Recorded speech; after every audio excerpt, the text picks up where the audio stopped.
article, Race, Class, and Disproportionality, reevaluating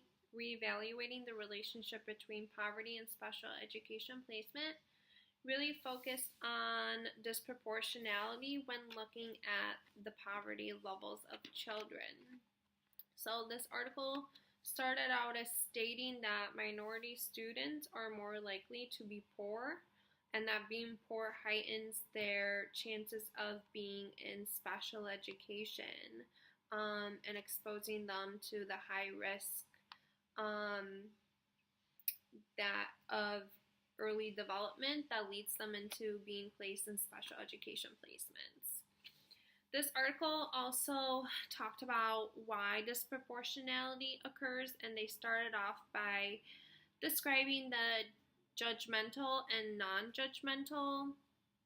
categories of special education. And they defined the non-judgmental categories as students that are either deaf, blind, either have significant disabilities that limit their learning. And then it also defined judgmental categories as students who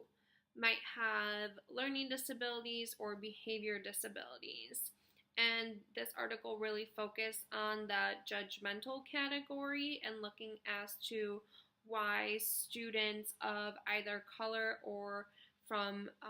environments where they have high poverty rates are in special education. In this article, it stated that a lot of schools will look at students and compare them to the normative white students, and if that student is not performing at the rate that their white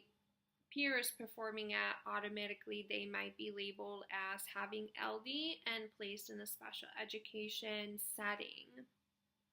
which I don't think is right.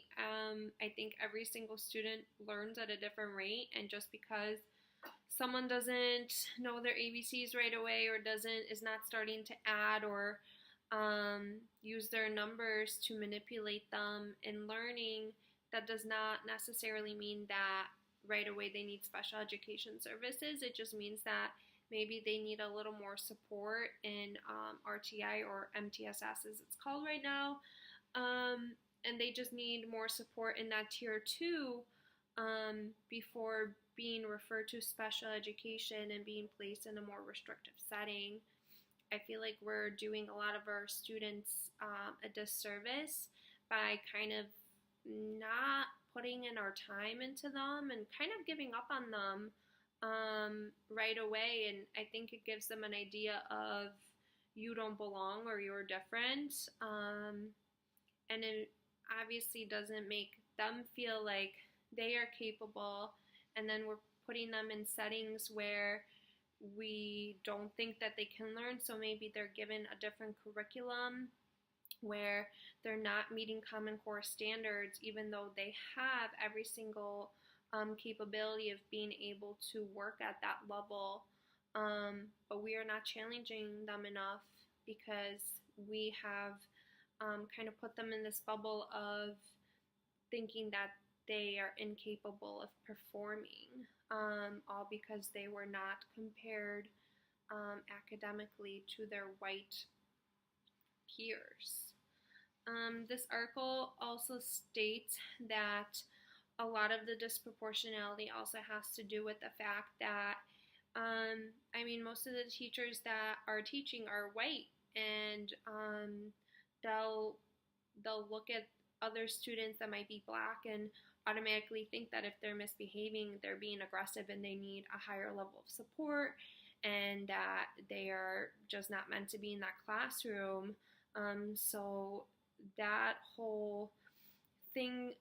kind of falls into disproportionality just because we're placing students in more restrictive settings because of our own biases. And I don't think that's right for anyone to do just because we're restricting them, and that's not right. They have every single right to be in a general education classroom and learn just like their other peers are learning. The one statement that I thought was very powerful was all the way at the end, on page 10, and it was one of the finishing sentences, and it stated that one of the authors of this article has previously argued that there is nothing about poverty in and of itself that places poor children at academic risk. It's a matter of how structures of opportunity and constraint comes to bear on the educational chances of the poor to either expand or constrain their likelihood of achieving competitive educational outcomes. And I think that's so true. I think as educators, we need to be very aware of our own biases and kind of educate other people about their biases and just kind of support students within the general education environment before placing them in more restrictive settings and seeing if they can succeed and pushing them to be successful and believe in themselves and becoming great learners before we go ahead and make that referral into more restrictive